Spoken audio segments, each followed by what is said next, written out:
खेतों में poly house निर्माण के लिए लोन देने के नाम पर मध्य प्रदेश में पंजाब नेशनल बैंक अधिकारियों ने करोड़ों रुपए का घोटाला कर दिया। हैरत की बात तो यह है कि किसानों के नाम पर हुए इस घोटाले में जिन किसानों के नाम पर फर्जी तरीके से लोन दिया गया, उन्हें भी तब पता चला जब बैंक के लोन अदायगी के नोटिस उन्हें मिले। लाखों रुपए के लोन के नोटिस मिलने के बाद खरगोन के 70 से अधिक किसान परिवारों में आक्रोश फैल गया है। किसानों ने पंजाब नेशनल बैंक की खरगोन स्थित राधा वल्लभ मार्केट शाखा पर पहुंचकर जमकर हंगामा मचाया।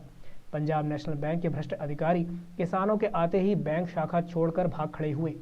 उधर इस मामले में जब पंजाब नेशनल बैंक के मध्य प्रदेश रीजन के प्रमुख प्रवीण कुमार जैन से जानकारी चाही गई तो उन्होंने व उनके स्टाफ ने मिलने से ही मना कर दिया।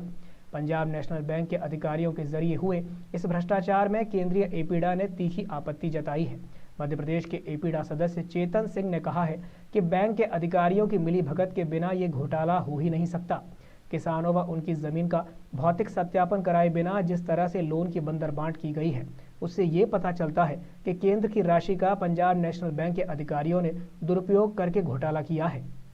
सेरेंस टेक्नो इंडिया और राज इको एम्पायर कंपनी इंदौर के नाम पर यह करोड़ों रुपए का घोटाला हुआ है।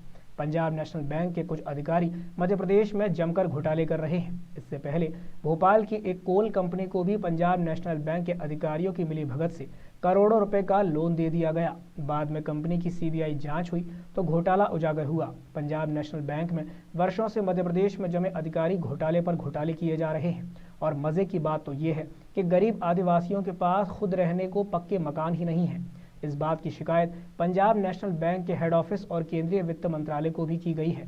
भाजपा सांसद गजेंद्र पटेल ने भी कहा है कि जो भी दोषी पाया जाएगा उसके खिलाफ सख्त कार्रवाई की जाएगी।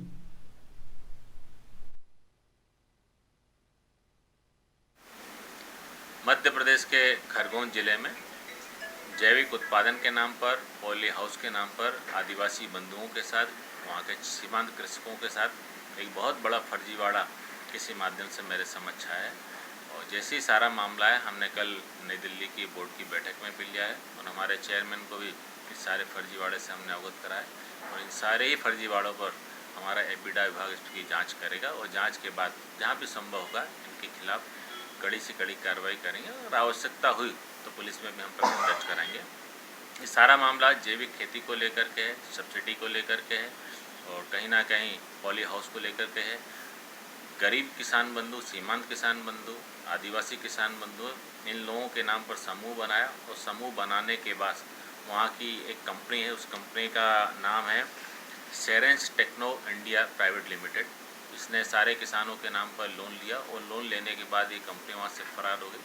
वर्षों के बाद जब बैंक के नोटिस वहाँ के किसानों के पास पहुँचे तब वहाँ के किसानों को यह पता पड़ा कि किस तरह का फर्जीवाड़ा उनके साथ हुआ है। ये सारी बातें हमारे संज्ञान में, मध्य प्रदेश सरकार के भी संज्ञान में संभवतः ये सारी बातें होंगी और हमें उम्मीद है कि इस सारे घोटाले में, इसकी परतों में जाने पर हमको एक बड़े रैकेट का पर्दाफाश होगा। क्योंकि जिस प्रकार का घोटाला है, निश्चित रूप से इसमें सरकार के कर्मचारी, सरकार के अधिकारी, बैंक के कर्मचारी, बैंक के अधिकारी और जो कंपनी है प्राइवेट लिमिटेड, ये सब मिलकर के घोटाले किए हैं।